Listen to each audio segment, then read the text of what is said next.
8ই August পর্যন্ত যাদের দায় মুক্তি দেওয়া হয়েছে, এই দায় মুক্তি দেওয়ার কোনো অধিকার নেই, তাদের বিচার করতে হবে। কারণ দায় মুক্তি দিয়ে আমাদের মাস্টার মাইন্ড খুনি ইউনূস সাহেব এটাই প্রমাণ করেছে যে এরা সব অপরাধী, এই সমস্ত অপরাধ তারা করেছে। একই সাথে মিছিল করেছে, ক্লোজ রেঞ্জে গুলি করা হয়েছে, মানুষ মারা হয়েছে।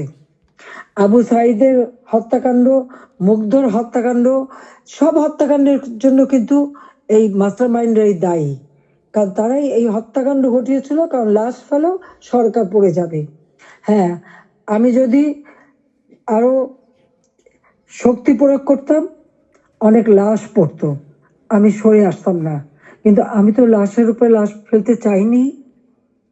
আমি তো চাইনি মানুষ আরো জীবন দিক, কারণ আমি তো স্পষ্ট দেখতে পাচ্ছি যে পরিকল্পিতভাবে হত্যা হচ্ছে। পুলিশকে খামাখা দোষারোপ দিচ্ছে, পুলিশকে তো রাবার বুলেট ব্যবহার করেছে এবং যখন পুলিশকে মেরে ঝুলানো হয়েছে তখন তারা তাদের জীবন বাঁচাতে চেষ্টা করেছে। এটা কিন্তু একটা ইউনিভার্সাল সিস্টেম, এটা বিশ্বব্যাপী আছে, তাদেরও আত্মরক্ষার সুযোগ আছে। কিন্তু যারা এভাবে পিটিয়ে পিটিয়ে হত্যা করলো, যারা আগুন জ্বালিয়ে দিয়ে পুড়িয়ে হত্যা করলো, তাদের বিচার কেন হবে না? যারা ঘরে ঘরে যে লুটপাট করলো, আগুন দিল, এমপি হোস্টেল, সংসদ ভবন, সেগুলি যারা ভাঙচুর করেছে, প্রত্যেকটা এমপির হোস্টেলের রুম তারা লুটপাট করেছে তালা ভেঙে ভেঙে। প্রথমে চুরি করেছে, লুটপাট করেছে ছাত্র নামধারী, তারপরে সেখান থেকে পরে পুলিশে দিয়েছে। প্রত্যেকটা বাড়ি বাড়ি যে হামলা, লুটপাট। আমাদের তো কিছুই নেই। গণভবন লুটপাট, আমি তো গণভবন ছেড়ে দিয়ে আসছি। আমরা দেখলাম ইউনূস সাহেব নিজেই তার সমন্বয়কদের নিয়ে চলে গেছেন গণভবনে, কাজে লুটপাটের কিছু ভাগ বটরা নেওয়ার জন্য। সেখানেও যা যা উনিও সেই লুটপাট করেছেন। কাজে এই লুটেরা এখন দেশ লুট করছে। শেয়ার মার্কেটে লক্ষ কোটি টাকা পাচার হয়ে গেল, কোথায় গেল ওই টাকা? ব্যাংকগুলি এক এক করে সব বসে যাচ্ছে। কেন? অর্থনীতিকে এভাবে কেন ধ্বংস করলো? যেখানে মাথাপিছু আয় আমরা বাড়িয়েছিলাম, আমরা আজকে আন্তর্জাতিকভাবে স্বীকৃত যে বাংলাদেশ উন্নত হচ্ছে, 35তম অর্থনীতির দেশ আমাদের লক্ষ্য ছিল। আমরা প্রকৃতপক্ষে এটা 25তম আমরা করে ফেলেছিলাম। আমরা আরো উন্নত করতাম, 26 সালের মধ্যে বাংলাদেশ আরো এগিয়ে যেত। 41 সালের মধ্যে বাংলাদেশকে আমরা একটা আধুনিক স্মার্ট বাংলাদেশ গড়ে তুলব, সেই লক্ষ্য নিয়ে আমরা কাজ করছিলাম। কেন বাংলাদেশের অগ্রযাত্রা ব্যাহত করা হলো, সেই জবাব এই খুনি ইউনূস, ফ্যাসিবাদ, স্বৈরাচার, তাকে দিতে হবে। সেই জবাব তাকে দিতে হবে, তার ওই মাস্টার মাইন্ড এবং তার সমন্বয়কদের দিতে হবে, তার উপদেষ্টাদের দিতে হবে। শুনি কোন কোন উপদেশ বলে হাসিনার বিচার করবে। কি বিচার করবে? আমি তো কি অন্যায় করেছি? গরিবের পেটে ভাত দিয়েছি, এটা অন্যায়? দারিদ্র মুক্ত করেছি, এটা অন্যায়?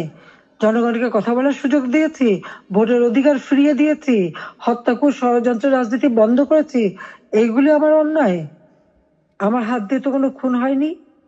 আমি তো মানুষের জীবন নিতে আসিনি, আমি মানুষের জীবন দিয়েছি, জীবন উন্নত করেছি। যারা জীবন নিয়েছে, যারা হত্যাকাণ্ডের সঙ্গে জড়িত, তাদের বিচার হবে।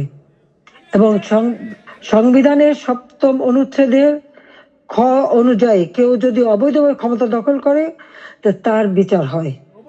একজন জনপ্রতিনিধি আর একজন জনপ্রতিনিধির কাছে ক্ষমতা হস্তান্তর করতে পারে। আমি তো সেই সুযোগ পাইনি। হ্যাঁ, আমি সরে এসেছিলাম যেন লাশের উপরে লাশ না পড়ে, সেই জন্য। দুর্ভাগ্যের বিষয় যে থামেনি। একদিন ইনশাআল্লাহ সেই দিন আসবে, এই খুনিদের বিচার একদিন বাংলা মাটিতে হবেই হবে। কারণ আমরা করি, সেটা আমরা করব। যেমন যুদ্ধ অপরাধীদের বিচার করেছি, 15 আগস্টের হত্যাকারীদের বিচার করেছি।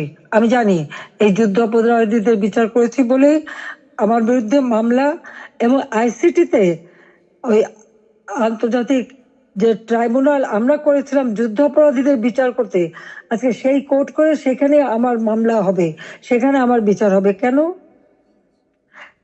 সেই সময় যুদ্ধাপরাধীদের যে ডিফেন্সে ছিল তাকেই করেছে চিফ প্রসিকিউটর এই আইসিটির।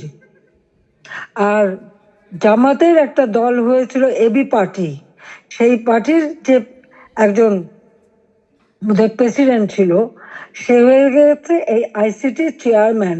তো সেখানে ন্যায় বিচার কি করে হবে? আর এটা কিভাবে করে?